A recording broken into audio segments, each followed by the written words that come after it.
Allez go, RLS 69 RC, mesdames et messieurs, soyez donc les bienvenus sur ma chaîne YouTube. Ceci est ma 360e vidéo et je vous remercie au passage pour votre soutien depuis tout ce temps. À vrai dire, pour une 360e, j'avais prévu tout à fait autre chose, mais j'ai dû changer mes plans au dernier moment. Mais ce n'est pas grave, c'est une belle opportunité, l'été est assez exceptionnel et du coup c'est une nouvelle découverte pour nous sur RLS 69 RC. J'espère que ça vous plaira. Au niveau des chaleurs, c'est carrément intense cette année, même ici en Suisse. On atteint les 34 et c'est quand même très rare. Du coup, cette année, j'ai décidé de me prendre un bateau pour tester. On est au joli petit lac de Joux. Et je crois qu'on va se faire plaisir parce qu'aujourd'hui, là en tout cas pour l'instant, il est 10h moins le quart. Il fait pas encore très chaud, on n'a pas encore atteint les 20 degrés. Donc c'est carrément agréable et on en profite pour faire la petite balade du chien. C'est parti, découvrons tout ça.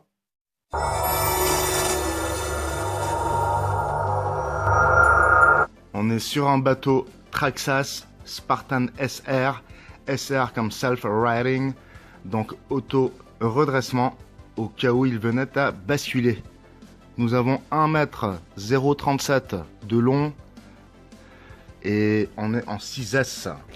Bon, voilà ce qu'on a à l'intérieur et moi j'ai choisi le vert, magnifique. J'avais déjà monté le stand. Il y a des petites mousses qui se mettent dessous normalement je pense, mais moi j'aimais pour le bateau, comme ça n'abîme pas la coque.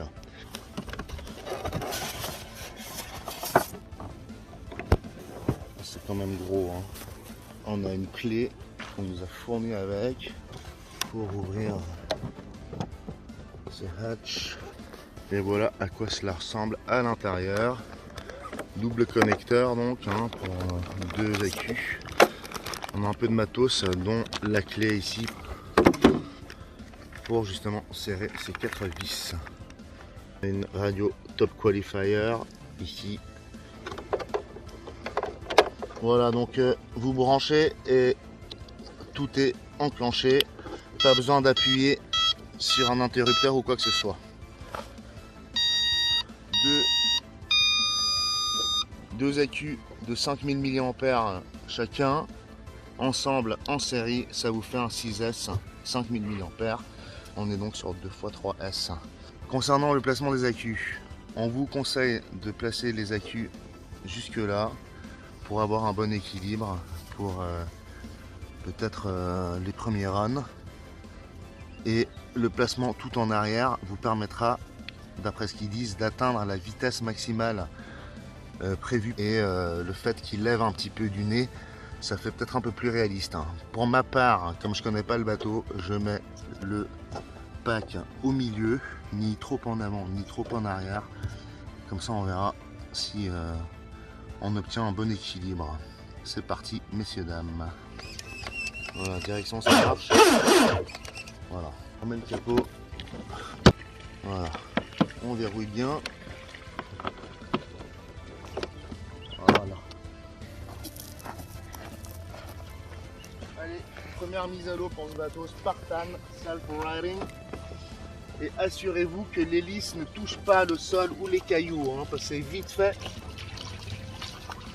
de toucher. Déjà il a un problème d'équilibre, c'est ça qu'il faut. Hein. Il a fait équilibrer. Ah ouais.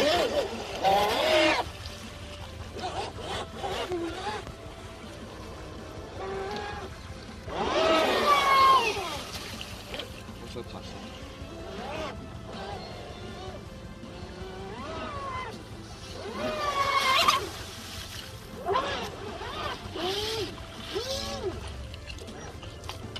Il y a une marche arrière, messieurs dames. Ah, serait-il en train de se renverser?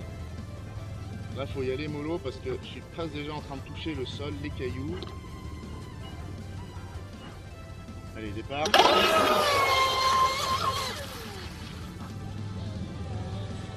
Bien. Wow. J'ai envie de vous dire qu'avec le placement des accus ainsi, c'est-à-dire bien au milieu, eh bien vous obtenez quand même un très bel équilibre.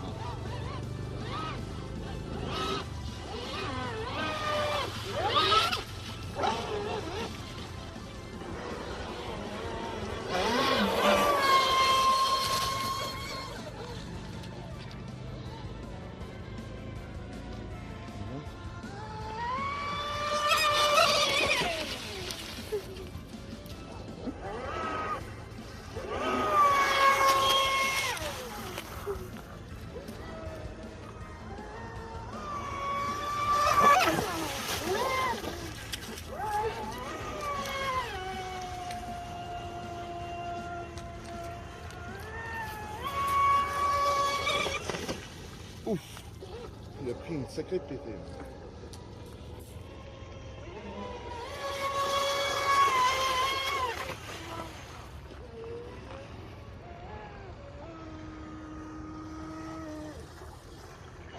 Voilà, quand vous arrivez au bord, vous lâchez les gaz, comme ça l'hélice ne prend pas le risque de se taper la tête contre les caillasses.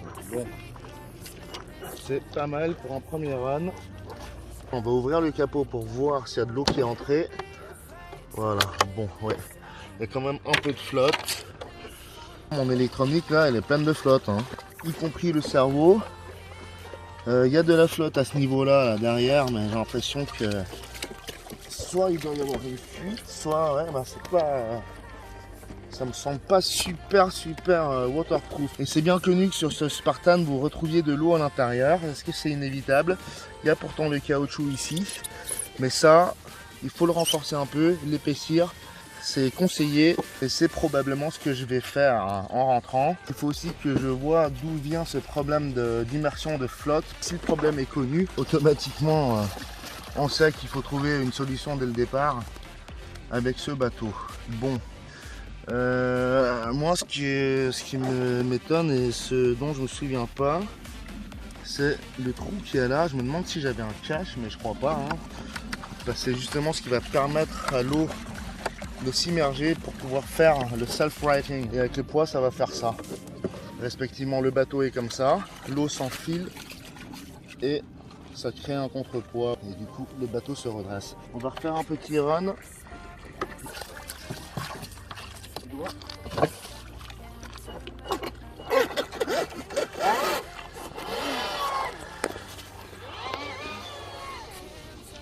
Sinon, c'est pas mal, hein.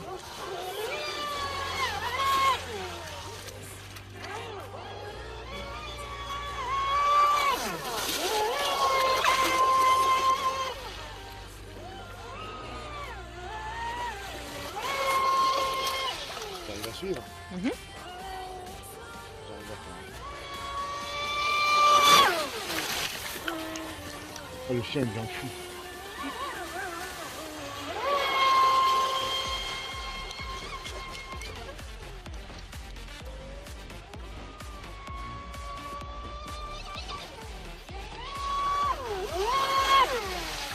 Ça va, t'arrives à suivre? Ouais, c'est pas évident.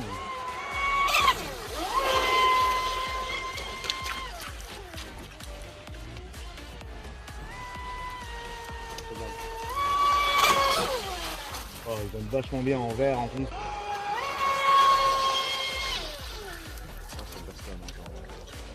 Franchement, je suis assez étonné, mais... Oh,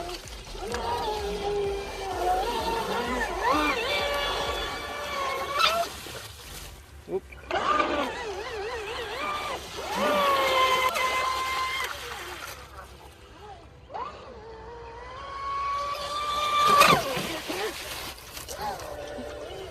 Attention Doudou, bien essaye. Tu verras, c'est très simple. Voilà.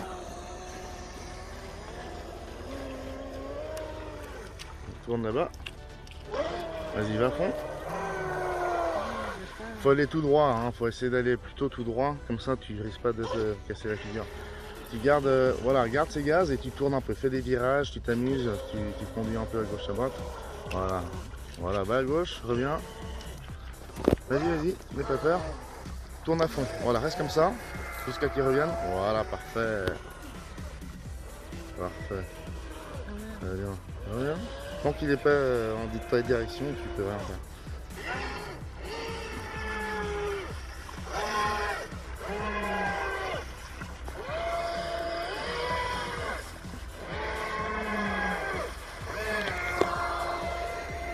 Voilà, un petit run tranquille, ça fait du bien aussi. Comme ça on se rend un peu compte de ce que c'est.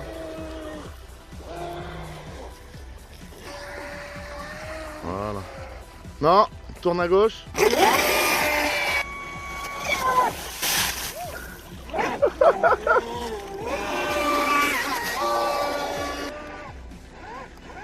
Voilà. Mes amis, il y a 10 minutes de jeu, j'en ai eu un peu plus, c'est plutôt pas mal. Mais voilà, faut compter 10 minutes de jeu. Bien, on va laisser le bateau se vider.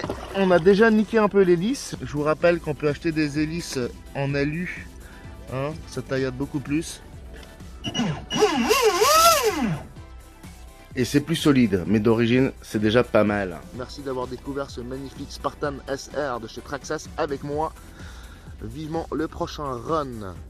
Et désolé si vous vous attendiez à voir une démo de self-righting, de redressement automatique.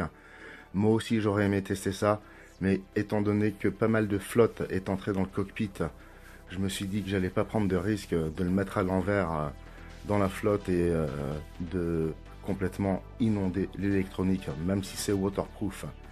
Je vais vérifier tout ça et on se retrouve très vite pour voir et découvrir ensemble ce que ça vaut. Abonnez-vous, pouce en l'air, cloche et notif. Merci, à bientôt.